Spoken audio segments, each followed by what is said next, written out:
Hello and welcome to another segment of Western Wisconsin Journal. I'm Jamie Johnson, the government and legal correspondent, and today we're concluding our interviews for the 10th Senate District special election that's going to be held on Tuesday, January 16th, 2 weeks from today. That's right. And my guest today is Brian Corriea. Am I saying that? Corriea, just like Corriea. the country. All right. Anyway, welcome to the show. I guess I should have got that pronunciation down before we were recording, but so just like the country, got it.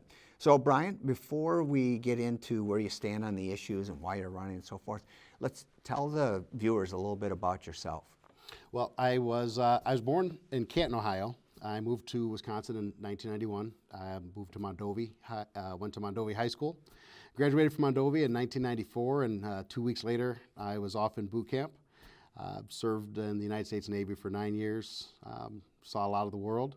When it was all said and done, I decided to come back here because this is home. Moved back here and moved back to Eau Claire, Wisconsin, and met my wife. I live in Wilson with my wife and my youngest son. I work as an insurance adjuster here in eastern Minnesota and western Wisconsin. So. All right. And you mentioned Wilson, so that's Dunn County, is that correct? We are right on the border. We're actually still in St. Croix County. Oh, you I are? believe. Okay. Yeah, it's really weird right there between Dunn, Pierce, and St. Croix. It's kind of we're in St. Croix, I believe. So you are a St. Croix resident, but you've lived in Eau Claire, and you mentioned Mondovi then. Very good. And you've got kind of an insurance background, as is your wife, huh? Yes, that's correct. All right. So, and you have children? Yes, I have a 21-year-old son. My daughter is getting ready to turn 18, and I have a 15-year-old as well. Okay. Very good. Now, so that's your background. What made you decide to run? I know this was kind of abrupt with Senator Harsdorf's appointment as the Ag and Consumer Protection Secretary, and so that opened up this slot. And what prompted you to run? There are two reasons I'm running in this campaign, and I think the first is that we need more diverse representation. We've been a Republican, Democrat, red versus blue in this country for a long, long time. Yeah, how's that working out? Not great. I think the biggest problem is that it's so divisive. When you only have two parties, things become very divisive. It becomes very difficult for people to talk to each other, and it really just you're pitting people against each other. So I wanted to bring a third voice as a libertarian. I think there are things that I could sit and talk with Democrats and Republicans on, and there are things we're going to agree with each other on. There are things that are maybe we won't agree with on, but people tend to listen because I'm not a member of the opposite team. So bringing that third voice in is very important. The other thing is we've had Republican leadership in this state for a long time. The Republican Party they're a party of fiscal conservatism and small government, and I don't believe we're seeing that in practice. I'm a fiscal conservative and a social liberal like most libertarians. And I'd like to see us opening up and talking about free market opportunities and shrinking the size of government so that we can give taxpayers real relief. Okay. Now, you mentioned the Libertarian Party. Obviously, you did not have a primary. You were one of the 6 candidates that didn't have a primary, so that's why we waited to have yours at the end. But thank you for making contact with us. For the Libertarian Party, how long have you been involved with them? I came to the Libertarian Party through Ron Paul. I think a lot of people open up to libertarianism through Ron Paul. I lived in Minnesota briefly, and I was a delegate for the Ron Paul campaign. And his principles, when he talks about the free market, monetary policy, and a lot of things that are more on the federal level during his presidential run, that really spoke to me, and it really illustrates the difference between a Republican and a Libertarian when it comes to speaking small government and believing small government and actually providing a free market economy. So, like I said, I got involved in the Ron Paul campaign, moved here, got involved a little bit with the Gary Johnson campaign, primarily as a supporter. I've been on the outside, and when this opportunity presented itself, I decided to run. Okay. Well, let's talk about then at the state level, since this is a state Senate district and you'll be one of 33 persons working to get legislation passed. So on the state level, where do you see the primary libertarian issues and how would you promote those? Well, let's start with transportation. We were having a conversation before we got going, so we'll kind of just pick up right, there. you mentioned transportation, healthcare, education, so I'm kind of purposely started to let you kick off with whatever one you want. All three of those issues show where the Republicans are failing to live up to their small government, low tax, free market principles. When you look at the transportation budget, we have a transportation budget right now that is $700 million overdrawn. Essentially, we are $700 million backwards on our. Is that for the whole biennium or just per year? for the whole biennium? Okay. I believe, yeah, for the whole biennium. So it's a $700 million shortfall in our transportation budget. When you And I think the Republicans decided they would just borrow for it. Is that right? They're bonding for they're it. borrowing for it. You've heard some talk of taxation. There's even been some talk of tolling, but that's not supposed to be what Republicans stand for. Republicans don't stand for big government spending, borrowing. Our current budget already, our transportation budget right now, 15% of it is debt service. So this is just pushing this problem down the road. We need to look at what the proper role of government is and what they should and shouldn't be doing. Government is a planner. Milton Friedman said government should be a referee in the economy, not an active participant. Okay. So when you look at what government does for the roads, they need to make plans. They need to say, this is where we need a road, we need to service these roads, we need transportation here, we need to improve infrastructure there. That's great, that's a perfect role for government. Then they can turn that over to the private sector and let the private sector make that happen. Privately operated roads, I think, are going to be the way of the future. I think you're going to see this infrastructure spending continue to grow, continue to get out of control. We're going to continue borrowing and pushing these expenses into the future. We can either deal with that now, or we can deal with it then. And the more debt you add, the more burden you're putting on future generations, the harder it's going to be to unwind that down the road. So you take a stretch of road or a stretch of highway, and we're looking at a project and we're saying, hey, we need this from here to here. Can a private company come in and say, we can raise the money, we can put that road into operation, and we'll be responsible for raising the funds, for maintaining the road, and for collecting the fees? So would this be for new construction, or are you talking about existing roads? I think it would be both. I think you could look at a project and say, we haven't broken ground on this particular project yet, let's pilot it out here. Or we have this existing stretch of highway here that's been a little neglected, let's pilot this program out here. We can't flip a switch and immediately turn our roads over to private industry, but we can start working our way in that direction. So you're not proposing that the whole $700 million shortfall be done in one budget cycle of turning it over to private companies? No, I don't think that would be, I think that's too big. I don't think that's feasible, but I think we need to start working in that direction, because if we have to borrow our way out of this shortfall, we should have a better answer on the table next time. There's nothing else being proposed that's going to change the way we're paying for roads. So there's no reason to think that we're not going to find ourselves in this situation in the future. So we need to start working on alternative solutions that are radical, that are real reform, that do allow the free market to come in and compete with government.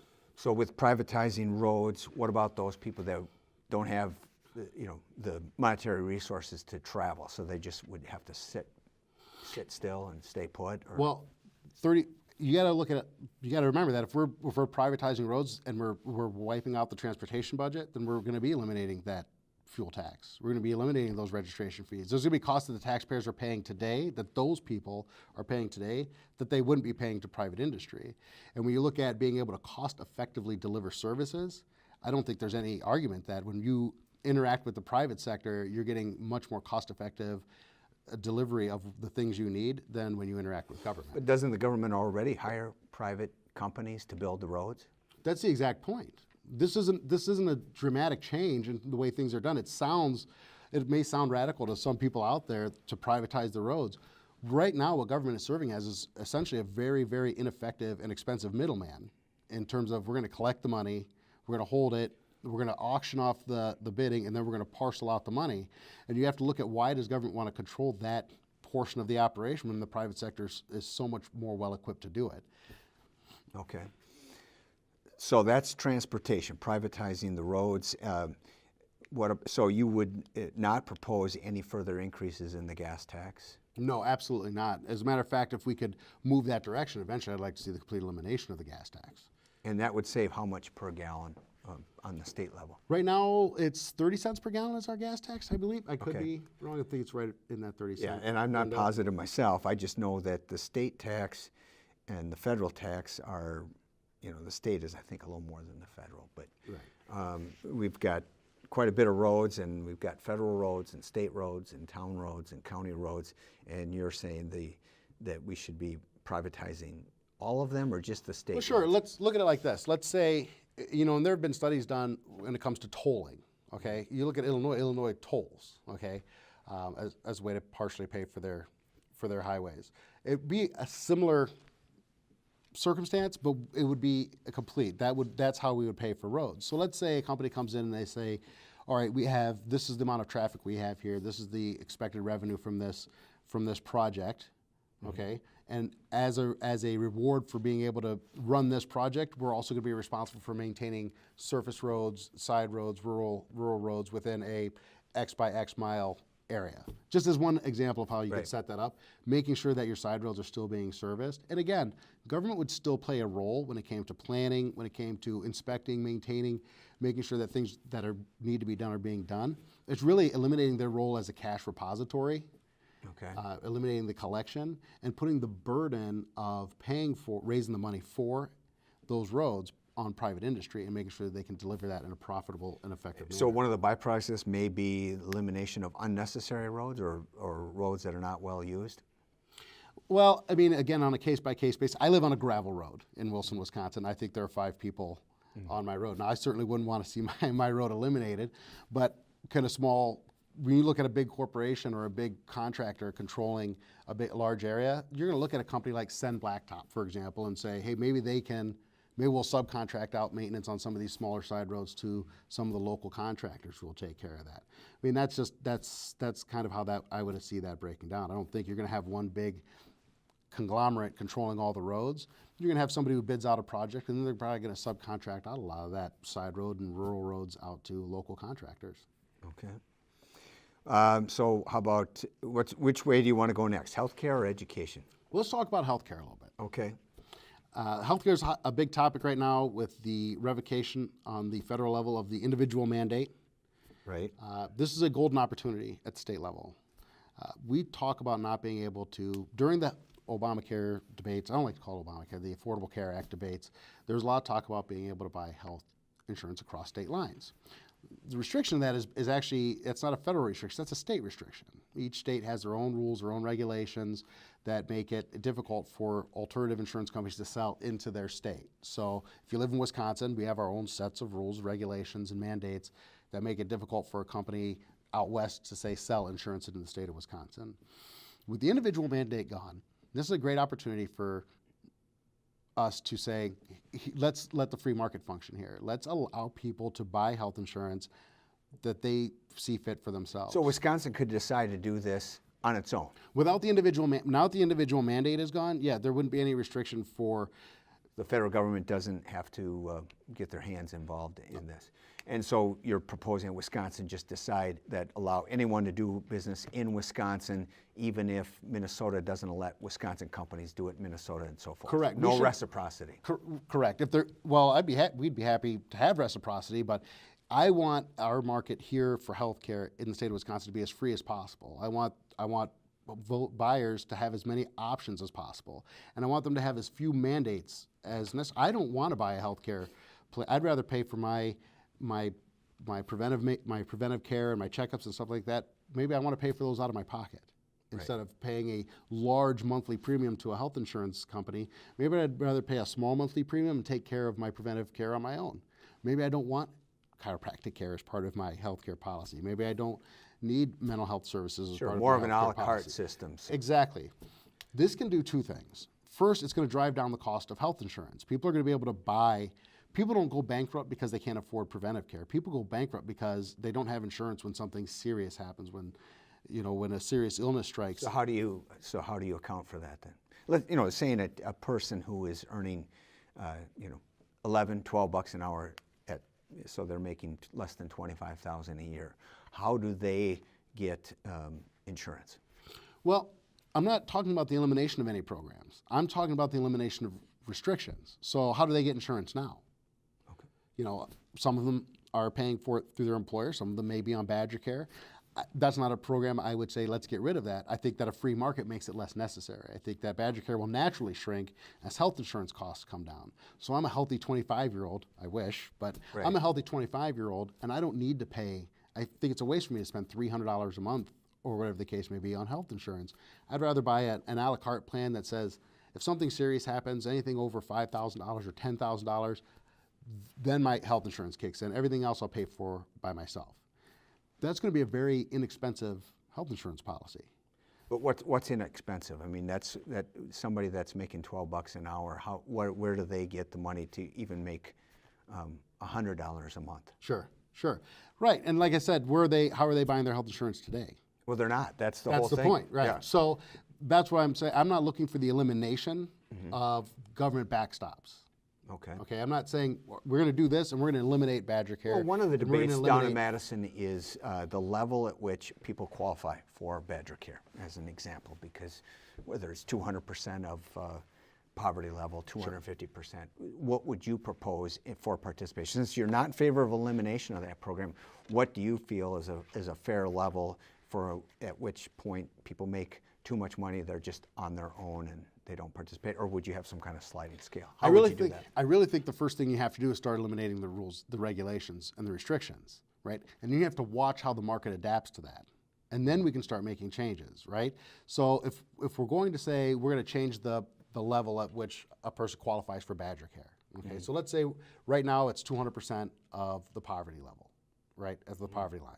Well, let's leave that as it is, and then let's eliminate all these rules and restrictions that drive up health insurance costs, and let's see what happens. Let's see how those prices come down and say, okay, I'm on Badger Care, which I think you're gonna have people choose. I think you're gonna have people look at Badger Care and say, you know, for $20 a month, $50 a month, I can get this policy, which is gonna be, you know, is this better, is this worse? So I don't know that we would make changes right away to the qualifying for these state programs, because you have to let the free market come in first. The system's broken right now, so you can't start throwing people off the system until you allow the free market to come in and actually provide cost-effective alternatives for people. And then we can start making determinations about where government intervention needs to play a role in making sure that we're taking care of people who aren't able to provide for themselves. Okay. But you got to fix the market first. These things are so expensive because the market is broken. So. Right. And so would you continue then the Walker policy of turning down the Medicaid dollars from the federal government? Yes. And I would be very concerned when it comes to taking money from the federal government. You got to remember that money that comes in from the federal government, that's not necessarily permanent. We're going to be left with picking up the slack when that federal money starts drying up. So that money, any money comes from the federal government comes with strings attached. So you have to be very careful about whether or not you're going to allow the federal government to come in and say, we're going to initiate this program for you in your state. We're going to get a bunch of people dependent on this program. And then when that federal program goes away, then who's left holding the bag on that? That's Wisconsin taxpayers down the road. So you have to be very careful about that. Well, but Wisconsin taxpayers are doing it. Then when you turn down the federal dollars, then the state, from day one, the state taxpayers are paying for it then. Right, but if we're expanding that program, if we're going to expand Medicaid by taking federal money, we can't go back once it's here. We've seen it over and over again. Once you grow a program, once you grow an aid or assistance program, which is what this federal money coming in would do, it would expand that program, and then that money's going to go away. That program doesn't suddenly become smaller. The people who are taking advantage of that program don't suddenly go away.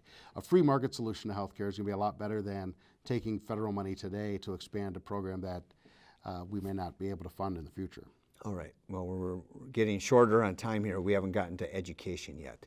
And I noticed on your Facebook page you have a link on an article about vouchers, and there was some reference to Donald Trump in that one. So what is your position with regard to education? How would you change that? Well, I believe in the voucher program. I believe that parents should have a choice as to where their children are going to school. And when you look at it, again, with vouchers, you're looking at helping kids who are in a situation where they don't have a sense of hope. They're stuck in that school. Their parents don't have the ability to move to a nicer neighborhood. What would be an example of where you think that that's appropriate then?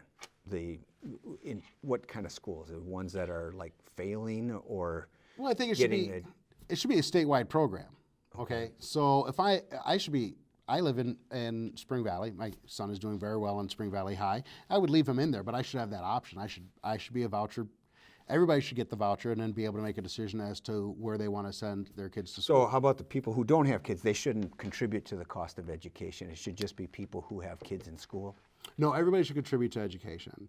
I'm not talking about reducing there are aspects of government that everybody needs to contribute to. But when you look at government and you look at education, there's no other aspect of government, even when government's helping people, they're not running the entire program, right? When we look at Obamacare or Medicare or Medicaid, the government's providing assistance, or they're providing insurance, but they're not running the hospitals. The doctors don't work for the government. You know, when you get food assistance, you know, if you're on SNAP program or something along those lines, the government isn't requiring you to go to a government-run. And that sounds good, you know, choice and freedom and liberty. That's kind of the hallmarks of the party that you're running on. But I'm just, can you explain for me, how does that improve the education for the people who aren't making that choice? They're fine with sending their kids to the public school of their community. How, by diverting the dollars from that school that support and pay those teachers and support those buildings that they're going to school in, and sending it to people who are sending their kids to other schools. How is that helping the people that are going to the That's a great question, and it's an incredible misconception that public schools are going to suffer when voucher programs are introduced. There have been over 22 studies by universities on voucher programs across the country. Indiana, I don't believe they did they did Milwaukee, because I know we have a pilot program for vouchers in Milwaukee, but Indiana, Illinois, and one other state, and I can't remember off the top of my head what state it was involved in. And they went through all these different school districts where vouchers were introduced, and they found that there was either no impact on the public school, or in most cases, the public schools actually started performing better.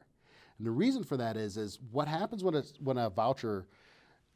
you get a voucher is that's not representative of all the money that's collected for that school.